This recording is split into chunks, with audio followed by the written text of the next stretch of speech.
Good morning, everybody. This is Ona Chambers, and I'm welcoming you to Center for Spiritual Living Eugene. And I'm going to lead us in a short meditation, about 15 minutes. And I like to use Mark Nepo's Little Book of Awakenings, and he has short meditations that I think are very apropos to the moment. And for anybody that's struggling or having a difficult time at this time, I hope that this meditation is helpful and comforting to you. So I'm going to read it out loud now. I'd like you to sit back, just take a few deep breaths, close your eyes if you're comfortable doing so, and I'm going to start reading. All that we are not. Discernment is the process of letting go of what we are not. That's a quote by Father Thomas Keating. I can easily over-identify with my emotions and roles, becoming what I feel. I am angry. I am divorced. I am depressed. I am a failure. I am nothing but my confusion and my sadness. No matter how we feel at any one moment, we are not just our feelings, our roles, our traumas, our prescription of values, or our obligations or ambitions. It is so easy to define ourselves by the moment of struggle when we are wrestling what we are wrestling with. It is a very human way to be consumed by what moves through us. In contrast, I often think of how Michelangelo sculpted, how he saw the sculpture waiting, already complete in the uncut stone.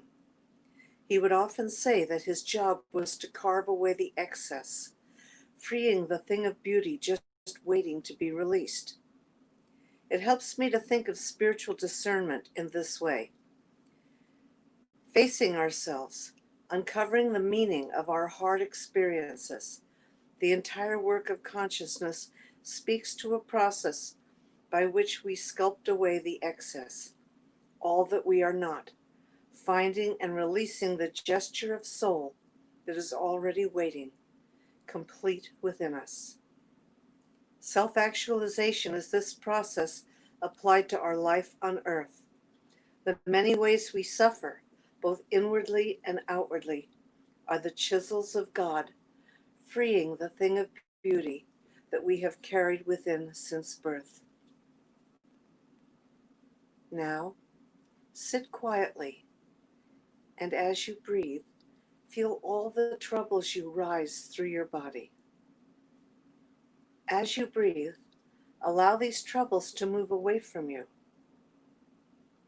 Breathe deeply and accept the stillness that comes. It is the skin of your soul waiting in its completeness for you to carve away the excess of your very human moods.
Now, very gently, bring your awareness back into your body. Feel your feet and your legs and your torso, your arms, shoulders, neck, and head. And when you feel ready, you can open your eyes and you'll feel wonderful and relaxed and all ready to hear Linda's wonderful talk, which will start in about 1 minute.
Good morning and welcome to Center for Spiritual Living Eugene. My name is Linda Finley and I am delighted to see you here today. We're still in July. This is the second week in July and I am really glad to be part of the discussions that we're having this month on unchained spirituality. Center for Spiritual Living is a New Thought spiritual community, and that means we are part of a larger organization that comes out of the Emersonian Transcendental Movement. I'm going to hand this off to Gabby because it's making noise and it's distracting me. You may have noticed that. So what I would love us to do is to really think about the idea of a center that is for a world that works for everyone. This is what we have been working towards. This is what we are working with. It is the idea that everyone is connected, is an interconnected relationship, and that when it works for one, it works for all, and that's what we're talking about today. Our motto, our mission here at Center for Spiritual Living Eugene is inspiring minds, opening hearts, and empowering lives using the principles of our teaching, the science of mind. And we do this because we know spiritually empowered people live richer and fuller lives. And that's what a world that works for everyone is all about, a world where everyone has a life that is reflective and expressive of who they are and what they are doing. We are in our 50th year here in Eugene, and we had been planning to have a big celebration, and we keep postponing it, and we will continue to just kind of move it out until such time as it becomes safe for all of us to get back together again. And at that point in time, we'll let everybody know and have this celebration. But until then, we're having an ongoing celebration through our live feed, through the work that we're doing together with one another. About 100 years ago, our founder, Dr. Ernest Holmes, wrote a document called What We Believe, and it became known later as our Declaration of Principles. And we've been week by week just going through them one at a time, and then when we get through the end of them, we start over. And we're on week 2 now, in the second half of the year, in the second week of the second half. Here we are on week 2. And the principle today is everything is spirit. We believe in the incarnation of spirit in all beings, and that every person is an incarnation of the one spirit. We believe that there is only one, and that one lives in and through each of us. And so that's part of the lesson that we're going to be discussing today. As we get ready to start the service and get it going, I'm going to invite Ona Chambers to come back to us and do an opening treatment to set the tone for today's lesson. So if Ona is ready, we can have her come back up and do a treatment for us. Ona is no longer on the screen. So, okay, well, it's an interesting day. Welcome to everybody. There is only one life, and I step into that life right here and right now. I am always in it, but sometimes I, in my ego, tend to wander away. But the truth of me and the truth of all being is God, whether I'm aware of it, awake to it, or not. So what I know right here and right now, I speak these words in the I am in the first person because there is only one of us. And so each word I speak is for every person who can hear this. I know that my life is filled, directed, and moved in the shape of God. Wherever I go, whatever I do, whoever I am with, wherever I am seeing God, being God, and partaking in God. I know that God is wisdom and love and inclusion. And so as I move into today's service, I'm so grateful that I tuned in. I'm so grateful that I chose today to be part of this message and to be part of this lesson and to be part of this experience of live stream. I know that everything that I see, hear, and feel has the effect of moving me into a greater and better place in my own life. I listen to the words that are spoken. I listen to the music that is played. I experience the sense of community. Even though I'm sitting by myself, I am part of a larger community that I can share with as I watch this on my Facebook screen. And so I am grateful for the opportunity to be in this service together with everyone else, people from all over the area, from all over the country, from all over the world. We are one and we are here together with gratitude for knowing that God is at work in me, through me, and as me. I give thanks. And I let God be God in me. And I affirm this by saying, and so it is.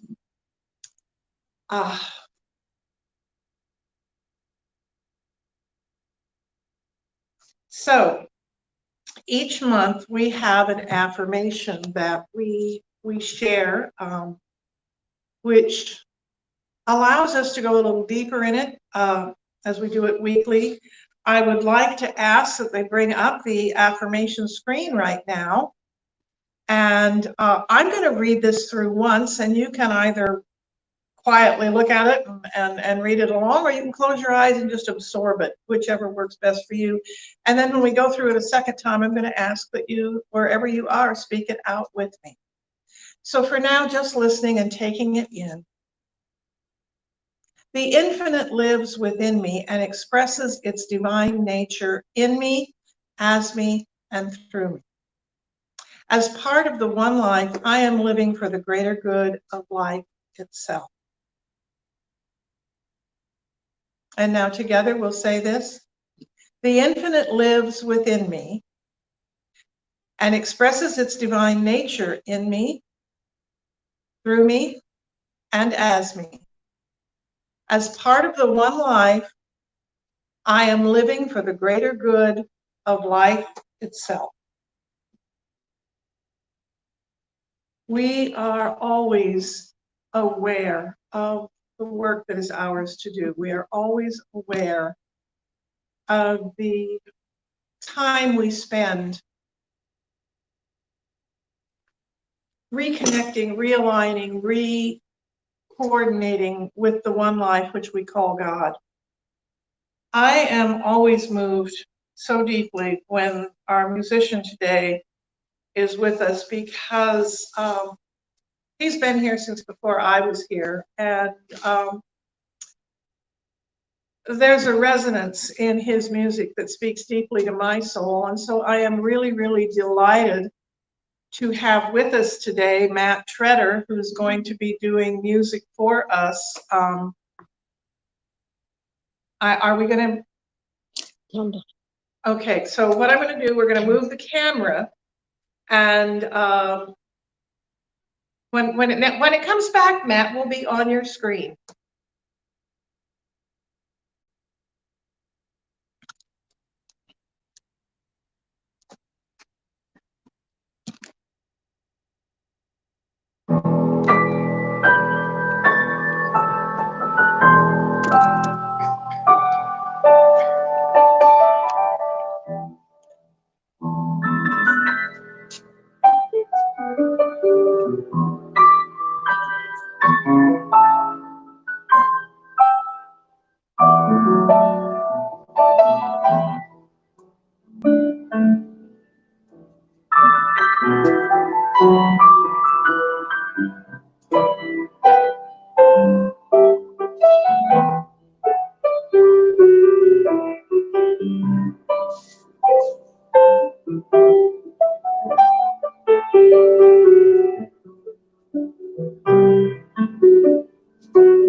Thank you, Matt.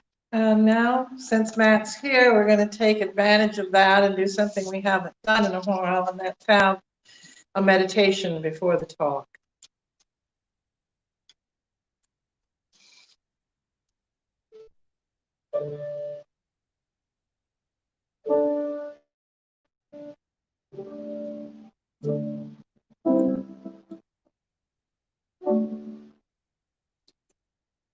I breathe.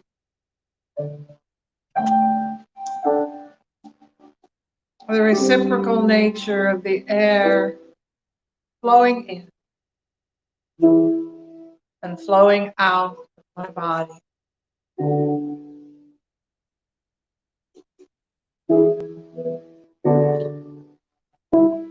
I dwell in spirit.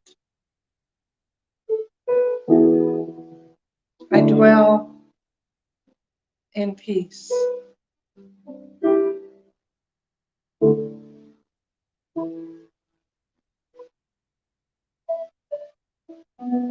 There is that within me which has never struggled. There is that within me which is perfect and whole and never forgets its oneness with the infinite.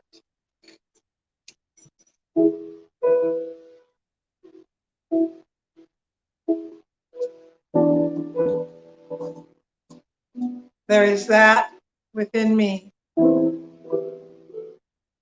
which knows only love.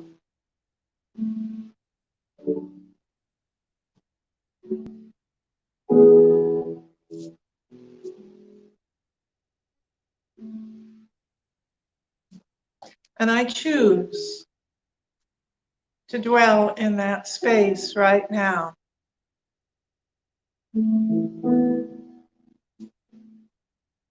In that pure, perfect space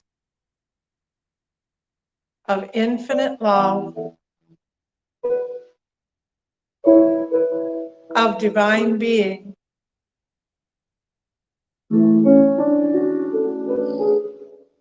of truth that I am.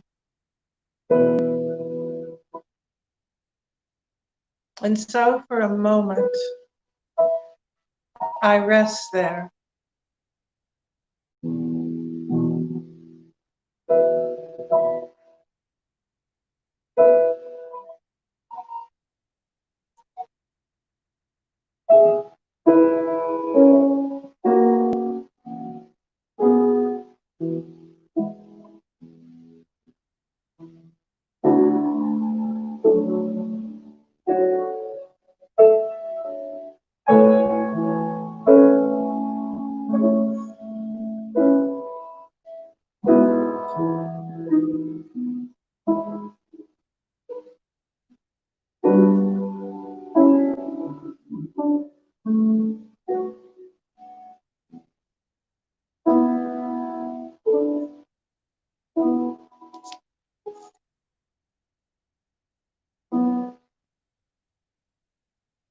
Grateful to know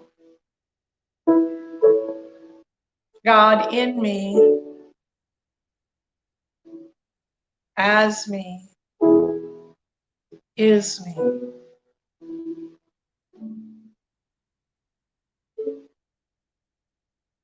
I remember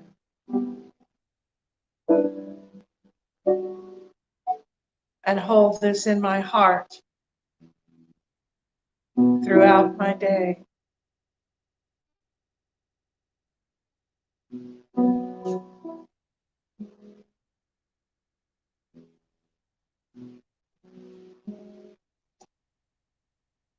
And I let this be so.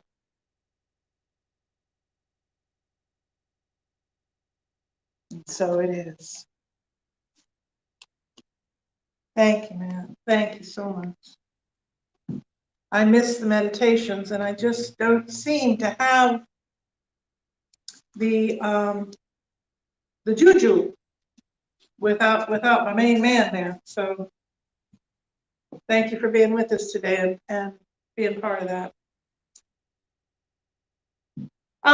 So the title of today's talk is None Are Free Until All Are Free. And it's been intriguing to me because I've been watching on the minister's email list all of the discussions about, oh, what does this mean? Does it mean this and does it mean that? And blah, blah, blah, blah, blah. And it was like, gosh, I got this right up front. And yet I got some beautiful things from the people who were sharing. And I want to talk about that. But I want to talk first about the fact that it is July. And in America, in the United States, pardon me, because the America includes all of North America, which includes Canada, as a matter of fact. Hi, guys.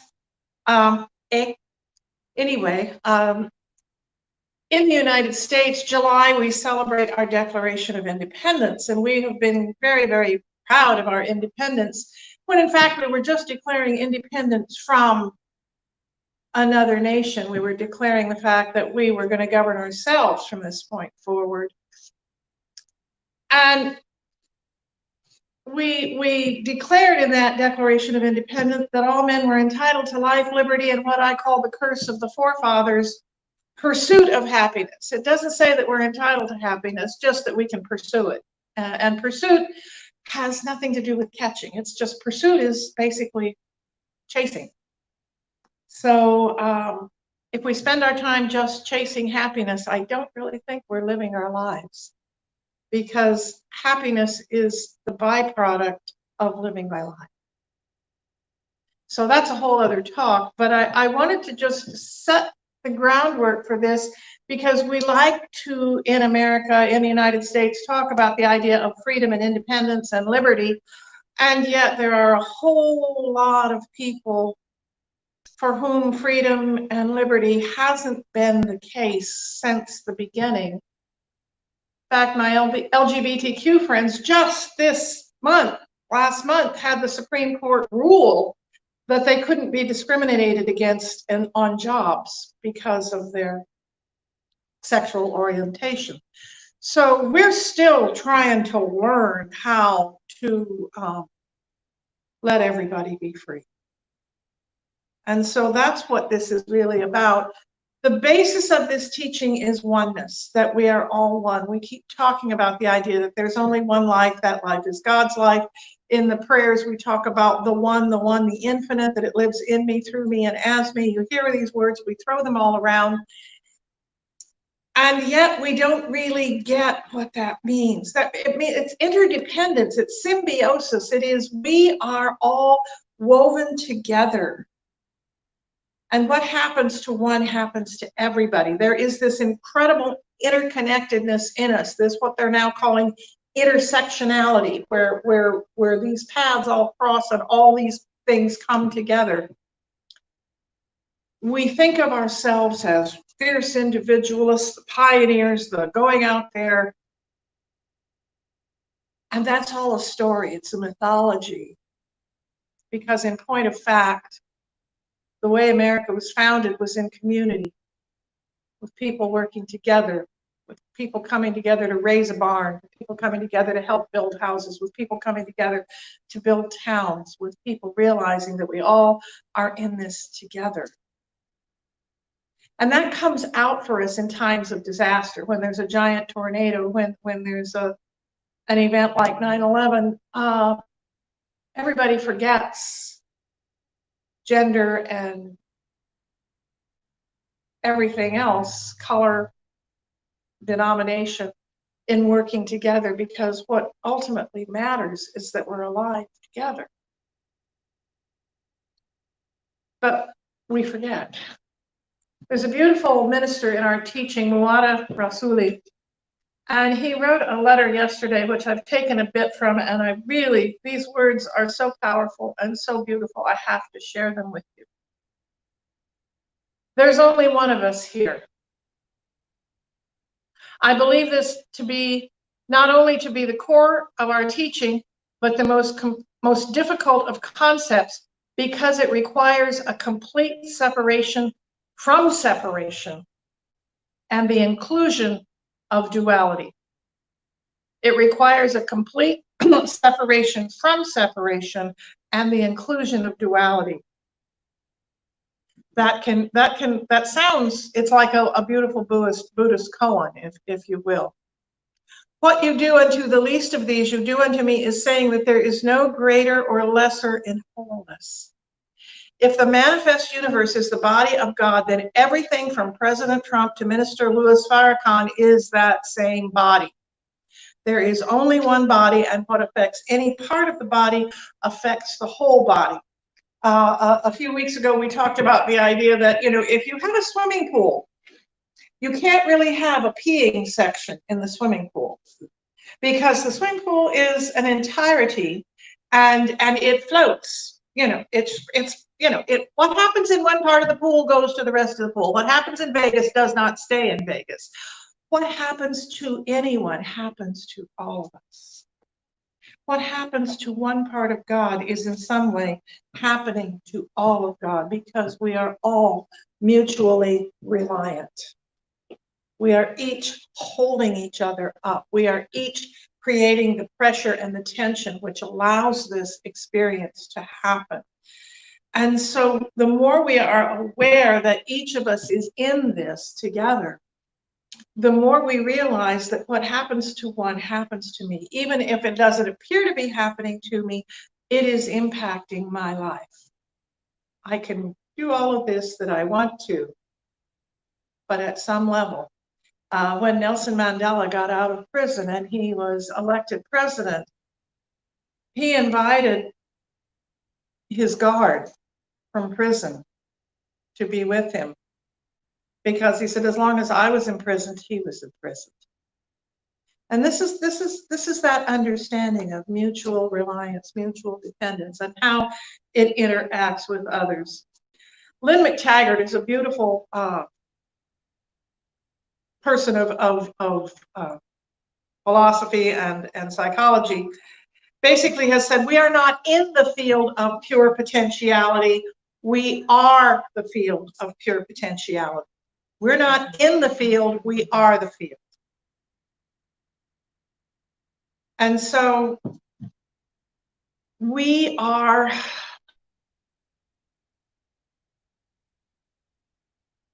connected.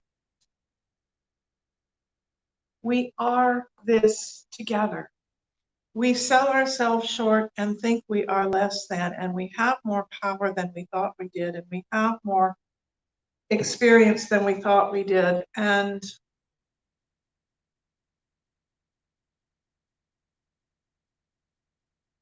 there is so much of us that wants to be born, that wants to be part of what is happening.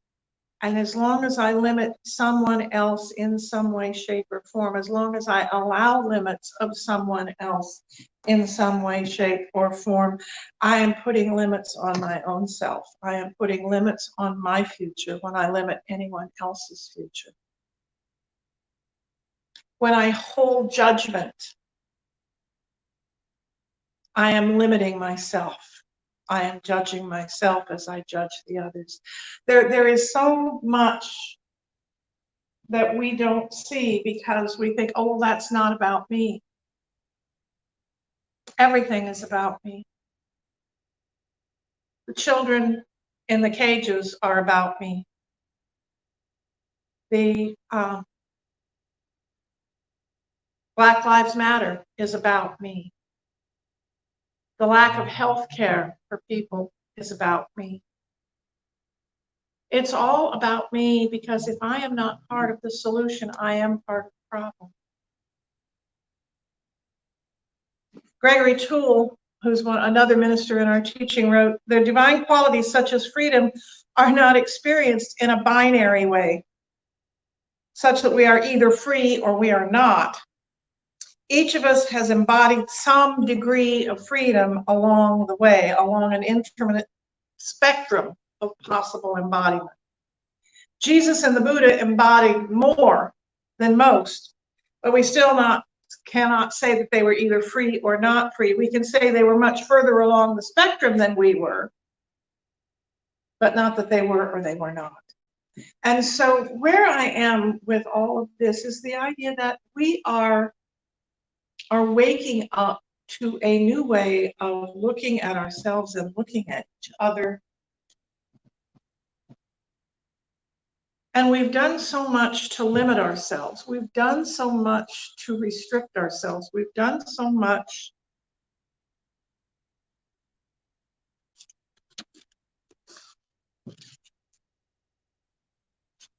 the moment I judge you, I set a limit on myself, and I'm passing judgment on me. The moment I help you, I'm helping myself.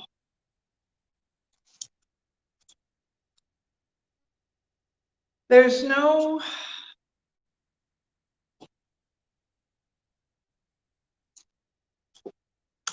real way that I can live in a bubble, that I can call somebody a name, a political name, racist name, a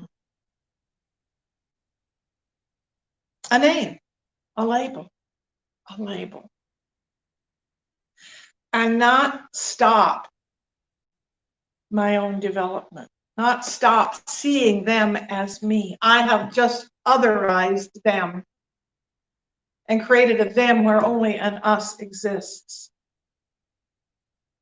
We live in a world right now where there's a whole lot of otherizing going on. There's a whole lot of theming happening. And yeah, I'm as guilty of it as anyone else. How dare they? What's wrong with them? And the minute I do that, there's a place in me that goes, ah. There's a place in me that knows that love would find a way to create healing there. That love would find a way to find common ground. Because as long as I am seeing anybody as less than, it means in some way I'm seeing myself as less than. Because if the only way I can feel better is to be more than that, there's something wrong with this picture.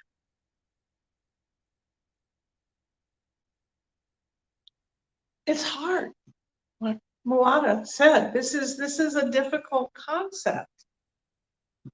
If there's only one of us here, and I'm arguing, and I'm judging, and I'm pointing the finger, which of course, as you know, when you point the finger, there are three pointed back. I'm creating separation where separation doesn't exist. I'm creating limitation where limitation doesn't exist. I am creating lack in a sea of abundance. Every time I otherize, I make someone separate from me, from who I am.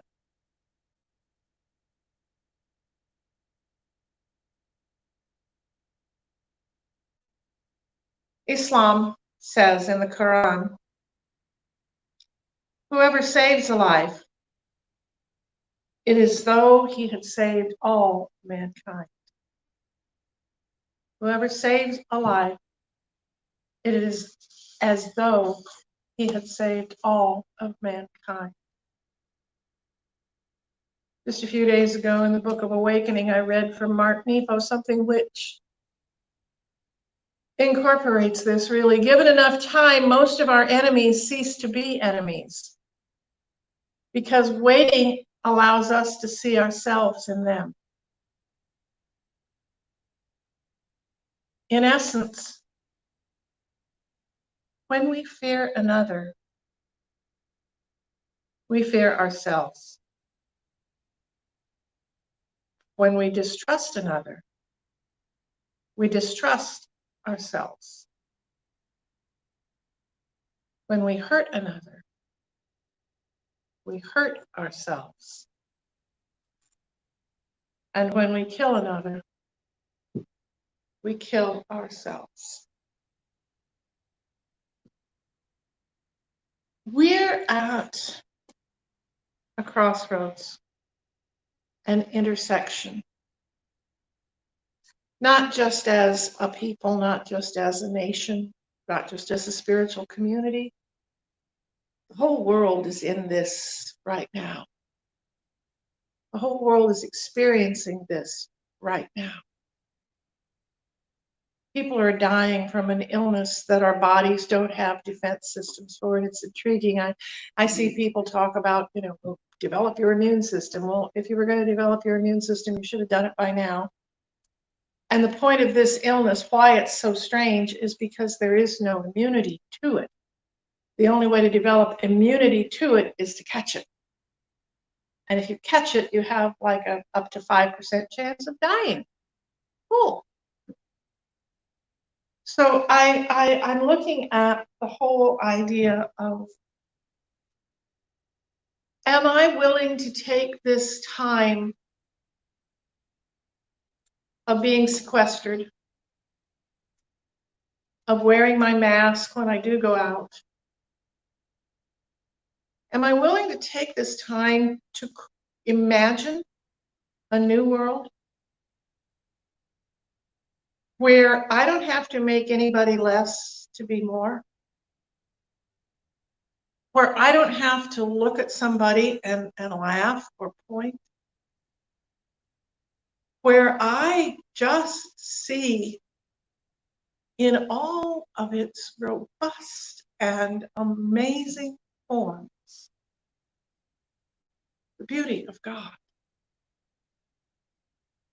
the magic of God, the awakening to God, being God in me, through me, and as me.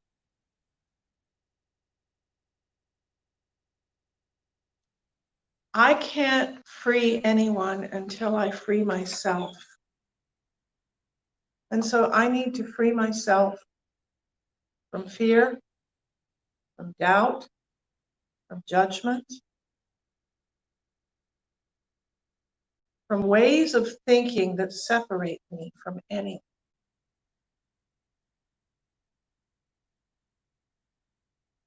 The free being continues to work to free others, for they know there's no such thing as the other.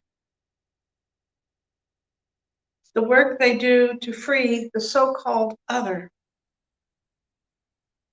is work that continues to reveal greater and greater freedom within.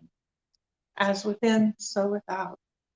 As I work in service to you, service comes back to me. We live in a reciprocal nature. Breathing in involves breathing out, and breathing back in and breathing out. And I find it's intriguing that it is our very breath that spreads this illness. It was brought home. I saw a picture.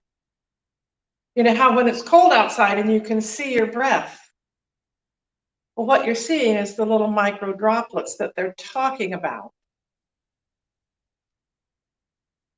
And then they showed it, a photo of one person talking and then two people, and how that was all kind of commingling, and then one wearing a mask and how that cut it back, and then both of them wearing a mask and how there was virtually nothing there. I don't wear a mask because I'm afraid of getting something. I wear it because I don't want to give it to you. That's what it's about. Maybe I'm asymptomatic. Maybe I'm carrying it and don't know. I don't want to breathe all over you. And yet everything I do, everything I think, everything I say, everything I feel, everything I do breathes all over the world. Who am I being?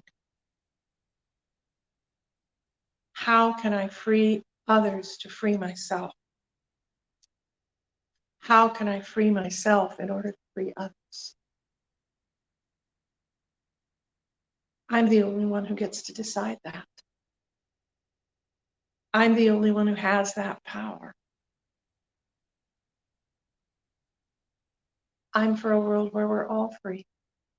And I know this is the truth for all of us. And whoever saves a life, it is as though he had saved all mankind. Words from the Quran. Beautiful way to close today.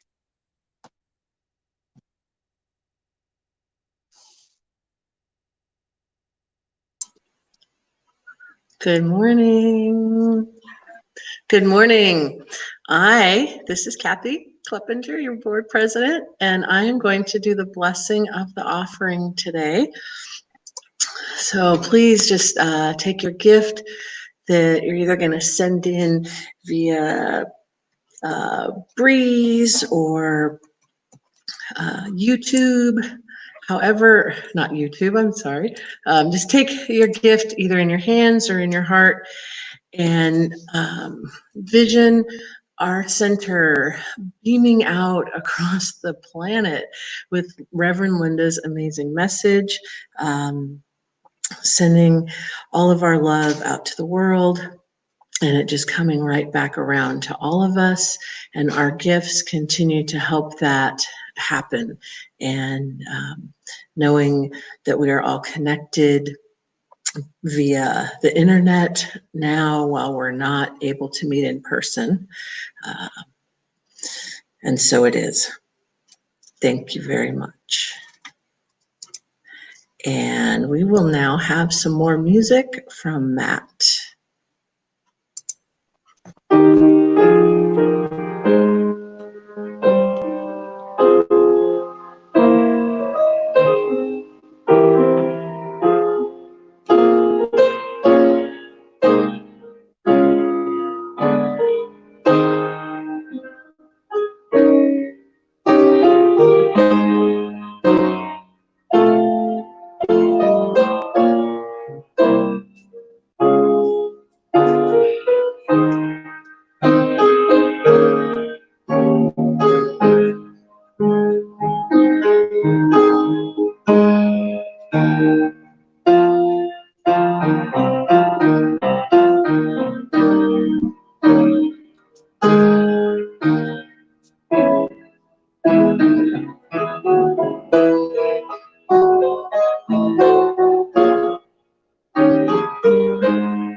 Okay, thank you, Matt. For those of you who aren't aware, that is the Negro National Anthem, and it always makes me weep. Anyway, the only announcement we really have this week is that we are needing help. We need another person on the back end learning how to do the computer tech stuff of this. And we could also use someone who can do help with the filming. It really, the cameras are just set up, they're there. You know, on a rare occasion that we have somebody here, you turn it to face the musician, but it's fabulous to get it done, but it isn't quote unquote rocket science. Don't think you, oh my gosh, I'm not tech savvy, I can't do that. This is a wonderful job, and it gives you the opportunity to be in service here at the center on a Sunday morning and be part of bringing this to everybody. So, I really appreciate Gabby and all she's doing, and she's going to be gone the last week of July and also at the end of August. And so we need somebody who can step in and help out with that. So if this calls you, please let me know. I've started crying and now everything is running. Okay. So anyway, thank you so much. Blessings to everyone. Thank you, Matt. Thank you, Michael. Thank you, Gabby and Kathy and Liz. And thank you for being with us, for sending your gifts, for your love, for your support, for your kind words. And wash your hands, wear your mask, and stay separate from each other. And know that I love you. Take care.